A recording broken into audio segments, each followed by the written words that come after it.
Welcome to the Mind versus Action journey, where every week I will share experiences, thoughts, and ideas on how you can go from thoughts in your mind to actually taking actions. Life is not formed by just what is in our mind, but by actually taking action on what is in our mind. It is not enough to simply hope, think, and wish. We must take action. You must cut ties with those that live in a constant state of negative feelings towards your dreams, if you are to attain them.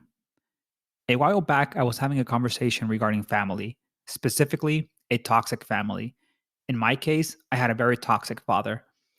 It all started on this thing that happens a lot, especially within minorities. This thing that when you are doing well and living a good life, other family members and friends get upset by the fact that you are. And you can tell by their actions, their words.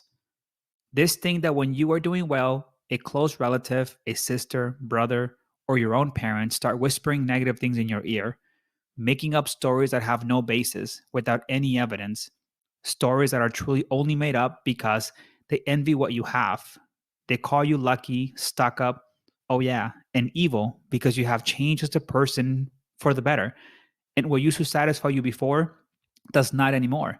And as any sane human being, you go searching for growth and attain it. But with this attainment comes alienation of many loved ones who you once really thought they had your best interest at heart. But once you tasted success and they didn't, instead of them being happy for you, cheering for you, they turned on you as if their misery was your fault, as if your success was derived at the cost of their success, or as if you being successful will stop them from achieving their own success. A video from a prominent Mexican motivational speaker was shared, and in it, he was talking about something similar. His take was on social media and how when someone goes through a rough time, like a divorce or loss of job, and they share it and they truly just get hundreds of likes and comments. But when someone achieves something or shares a picture of having a good time with their loved ones, they only get a few likes and or comments. How we come together only to add more salt to a wound rather than coming together to celebrate an achievement, whatever that achievement is.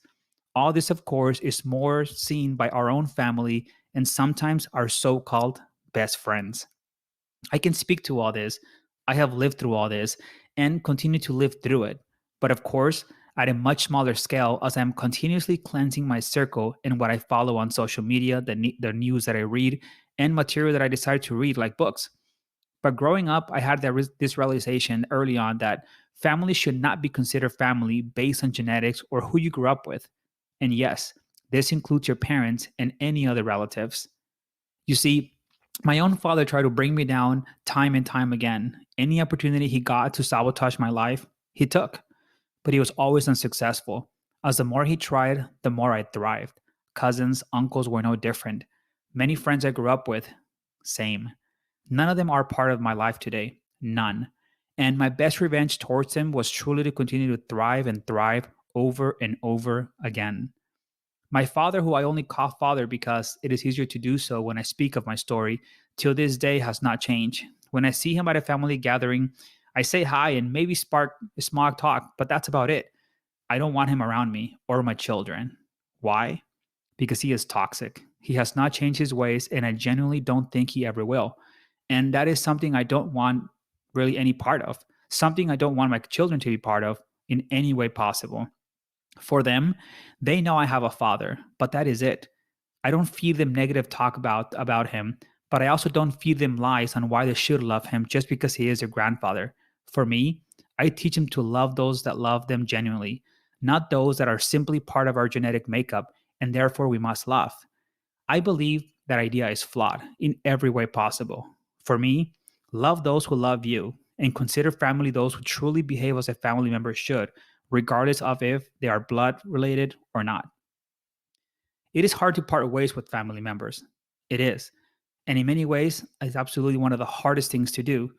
But for me, it is harder to be surrounded by people that instead of helping you really climb, only keep moving the ladder in hopes that you fall back to their level. My only ask for my family and friends has always been simple. If you are not going to help me achieve my desires, at least don't hinder my ability to achieve them, and we are good. I am not one to only seek family or friends when I am in need. If I cut you out of my life, you are out completely, even in the times of need. I will figure it out my own way, or really from help from others that might have a vested interest in my achievement or who simply want to see me succeed. Cutting out toxic family, friends, groups, or anyone you surround yourself with is absolutely necessary if you are to not just achieve your dreams, but to live a happy life. Period. The whole idea of family needs to be redefined, in my opinion. For me, family should be made up of those who support you, cheer for you, those that help you see things you don't see, those who are happy to see you happy, not those that frown when you are. This whole notion that I must love you or respect you because we share the same DNA makeup is flawed and absurd. For me, I cannot change my DNA, and even if I could, I would not. It is what makes me really my physical being. But I can change who I am as a person, my character, my aspirations, my mindset. I can change who I surround myself with, who I let into my circle and sphere of influence. At the moment, my children are my responsibility, and it is up to me who I let into their lives and what they learn from me and those who surround me. Not by just my words or their words, but my actions and the actions of those who I let into our lives. Once they are old enough, they will have to make the same choices I made at an early age. And when this day comes, I feel extremely confident they will know what to do on their own.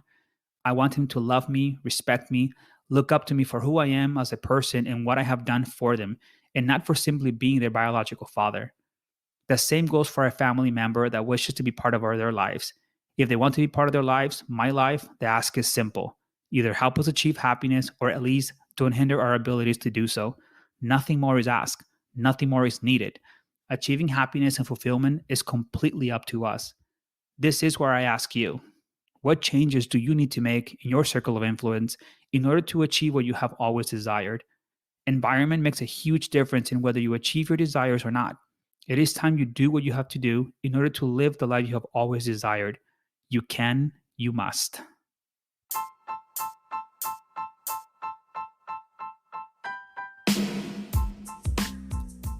Please subscribe to my blog, podcast, or YouTube channel to get notifications when my weekly entry is posted. I promise I will never disappoint. Thank you, and until next time, I challenge you to own your thoughts, actions, process, results, and ultimately your life story.